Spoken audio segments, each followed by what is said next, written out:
Hello, and welcome back to our chronological journey through God's Word in 2025. Today we are in Genesis chapters 27 through 29.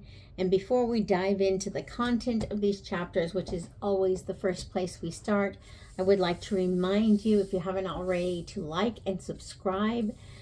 Subscribe to my channel, share these videos. Let's get God's Word out there to as many people as possible. And then also, if you're interested in receiving the one-page study sheet, cheat sheet kind of guide that I am giving out for free at the end of each book as we go through the scriptures, please sign up for my email list. The link is in the show notes.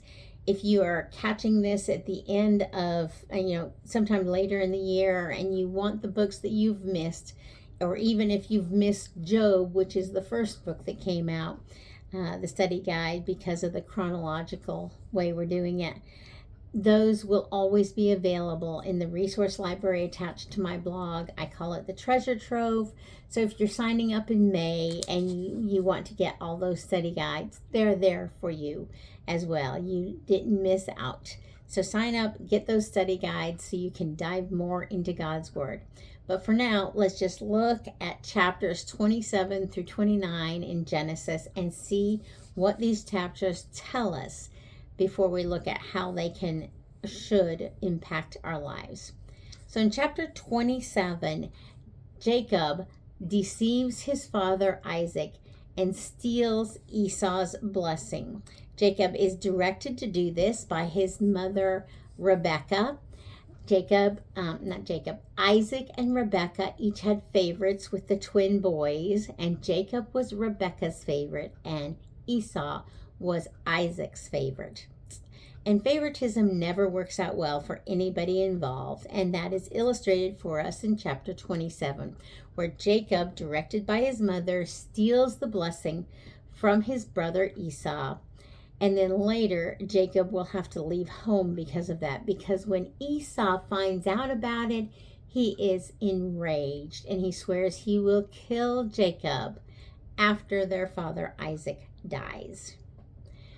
Then in chapter 28, like I said, Jacob has to run away because he's in fear for his life, and he is sent back to the land where his mother grew up, Rebekah, back to live with her brother Laban. But on the way up there, he is met by the Lord in a dream, and this is the famous dream Jacob has that is called Jacob's Ladder, or the stairway to heaven. It is a dream of angels coming and going along a stairway to heaven. And God shows up in that dream, and he speaks to him, and he assures Jacob that he is going with him. He, the Lord, is going with him and will bring him back to Canaan, and that the promises given to Abraham first and then repeated to Isaac were to be fulfilled through Jacob, that God would be with him, God would bless him. He was watching over him every step of the way. The promise first given to Abraham now passes on to Jacob, even though he's running for his life. I love that fact that God can take all of our messes and make them into something wonderful.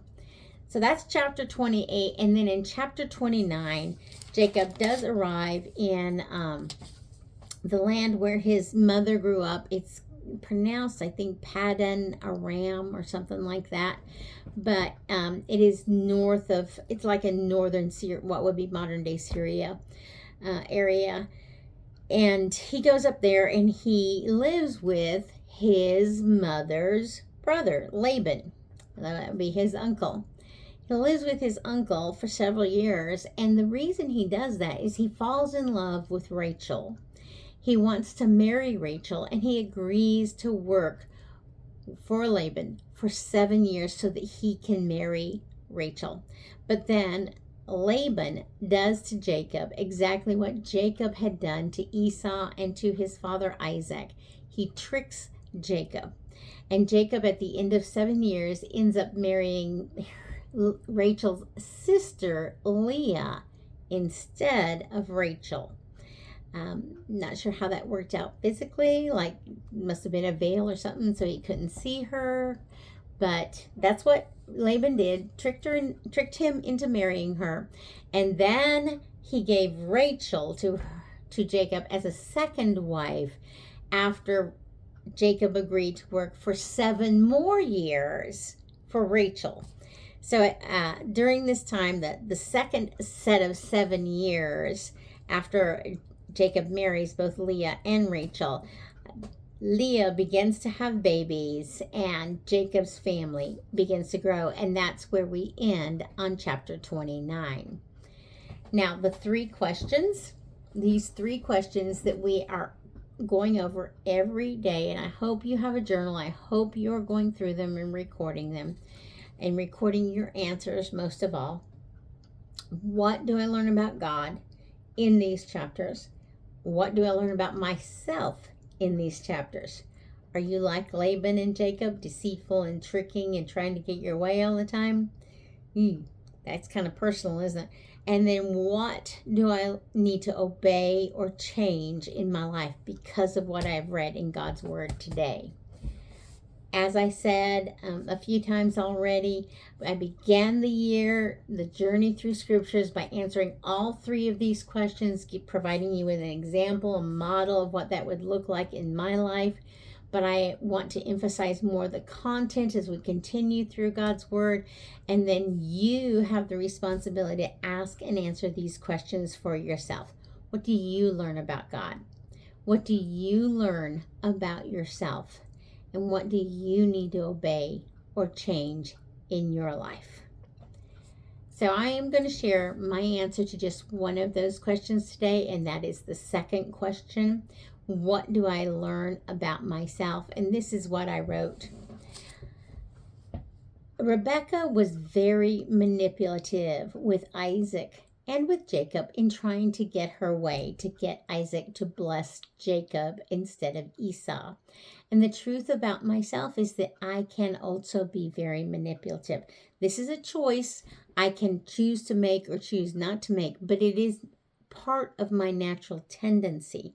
I want what I want when I want it, how I want it, and I'll do what I need to do to get it. That's the kind of mindset.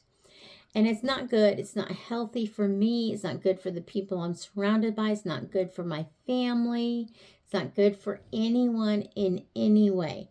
God can certainly use it the way he did in scriptures with Jacob and with Jacob's family and the whole situation there.